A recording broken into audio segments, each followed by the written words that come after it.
Hi Blazers, Dr. Roz here to explain our last lesson of the year. We go back into cell respiration and take a look at the last stage, last of the three stages.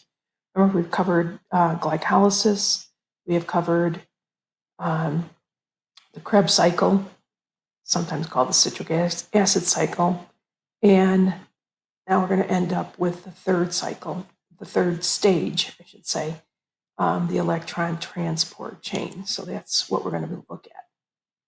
Remember, glycolysis, mostly done anaerobically here, and produces a net 2 ATP. The Krebs cycle produces 2 ATP. And now we're going to look at the third stage, which is the electron transport chain, and we're going to see that we're going to produce an additional 32 ATP here. So we end up with a total of 36 ATP altogether. Right? So this first section is what we call chemiosmosis, because here we have a movement of different chemicals, see hydrogens, across the membrane. And many of these chemical molecules will be using protein channels. So we'll take a look at that first. Now, this final step of cellular respiration is going to take place, as you can see here, in what we call the cristae, which are the kind of the inner membranes of our mitochondria. So here, this whole piece here is our mitochondria, and we're going to be looking at the cristae. Now, you'll notice having this double membrane increases the surface area, so we get a lot more what we call oxidative phosphorylation here being able to happen at a rapid pace. And that's why we're going to get this big influx of 32 ATP when we are converting ADP into our ATP molecules. And this, of course, is going to be done through the electron transport chain that we're going to take a look at.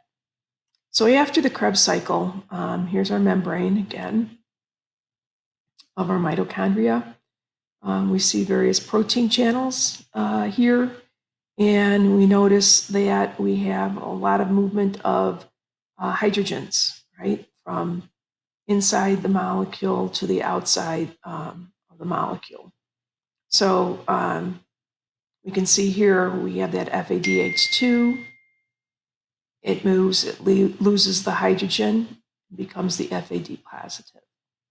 And then we have a splitting of water that also occurs. And then we're going to have the addition of our phosphate molecule to our ADP here in order to make our energy producing molecules here, our ATP. And that's where, of course, our cells get most of their energy from. So, it just gives us an idea here of what's happening, right? There's great energy involved in removing the phosphate over here and making it into ADP, which we saw earlier. And there's also going to be a large amount of energy in remaking that ATP molecule. So let's take a look at a protein channel here and our ADP to ATP molecules here. So we see, that there's a movement of molecules. There's our hydrogen molecule, for example, that is going to be moving. This is why we call it chemiosmosis. Remember, osmosis is the movement of water from an area of higher concentration to an area of lower concentration. But when we talk about chemiosmosis, we're not talking specifically about the water molecule. We are instead talking about a different type of chemical molecule that's going to move across our membrane from high concentration to low concentration. And that's what the hydrogen molecule is doing here. And then we're adding our phosphate to our ADP. which gives us our ATP, which is going to be our main source of energy. So when we do add that phosphate, it does make our molecule a little less stable, which means that it's going to be much more reactive as we move forward. So there's a trade-off, right? We get less stability, but more reactivity. And that's where our energy comes into play. So overall, if we're looking at, here's our mitochondria, here's the membrane.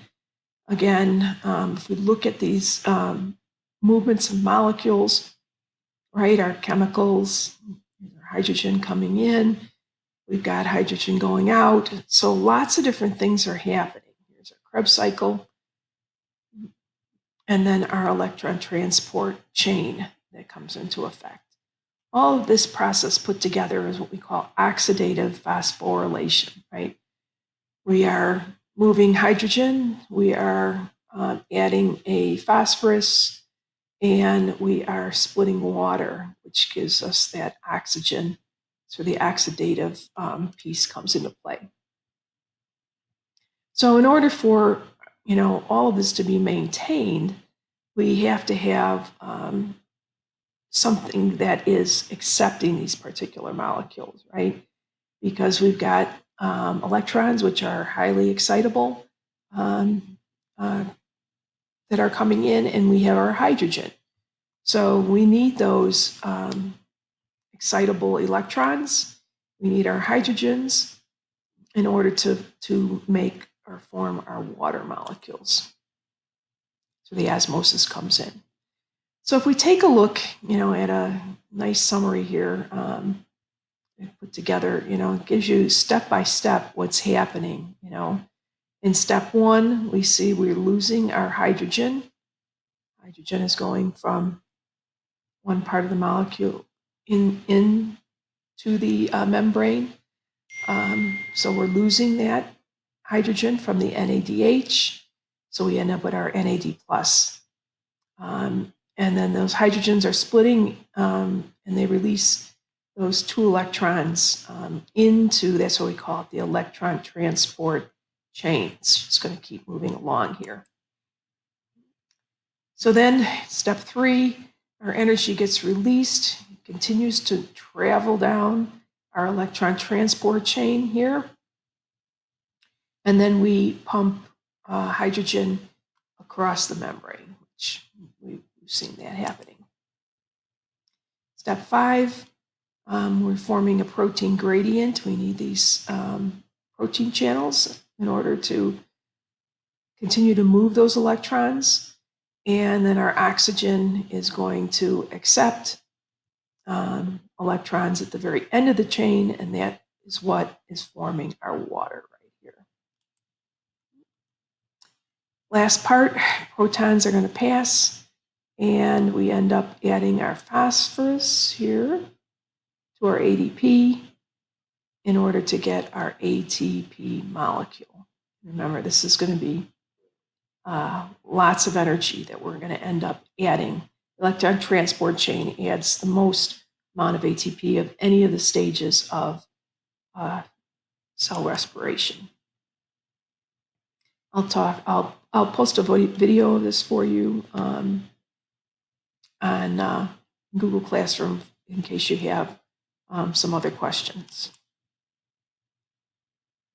From this particular area, there's a couple things to make sure that you understand the role that chemiosmosis plays in all of these areas. And then the last part of this is really a look at the mitochondria. We know that the mitochondria is what we call the powerhouse of the cell, right? So we're looking at an area where energy is going to be produced. We find this in our eukaryotic cells, and it does provide the energy that that organelle needs in order to function. So we call this a semi-autonomous, right, organelle. And the reason for that is it can do some of its own thing, right? It can reproduce, grow bigger on its own, but it's not completely autonomous because it does depend on the rest of the cell, right, to provide it with resources so that it can survive, basically. Again, here's our mitochondria. We know that this is a double membraned molecule. Here's one membrane along the outside, and then we have the inner membrane, and it's this inner membrane that becomes very important in cell respiration, right? We have that inner lining of the membrane, and then we have what are called the cristae. Whenever you see a fold of that inner membrane, that's where we shift to kind of calling it the cristae. And its main function really is to increase the surface area, of course, so that we can get more electrons moving. And if we get more electrons moving, then we can get more ATP being made, right? ADP to ATP. So the matrix inside here contains all the enzymes that we need, right, in order for the Krebs cycle to happen. So the Krebs cycle is going to happen inside the matrix. Electron transport chain goes out to the membrane, the cristae. The last piece of this is what we call an electron tomography. It's kind of a 3D image of some of the subcellular structures. This happens to be the mitochondria here. And this is something that, you might get a question on the IB exam. So it's not a micrograph, it's not a drawing. It is tomography, which is obtained through a 3D structure. So for this particular, make sure you know what the structure of the mitochondria is used for, matrix, the cristae, and be able to visualize that 3D structure that we just looked at, tomography. If there's any further questions, you can drop me an email, and I'll also see you on Zoom with this. So if you have questions, I can answer those. But that's going to be the basics, really, of this last part, cell respiration. In lieu of a written assignment, I am going to give you the assignment with the answers so that you can just take a look at it, make sure you know where these pieces are coming from, and then you can add that to your portfolio. That's it, girls. Talk to you later.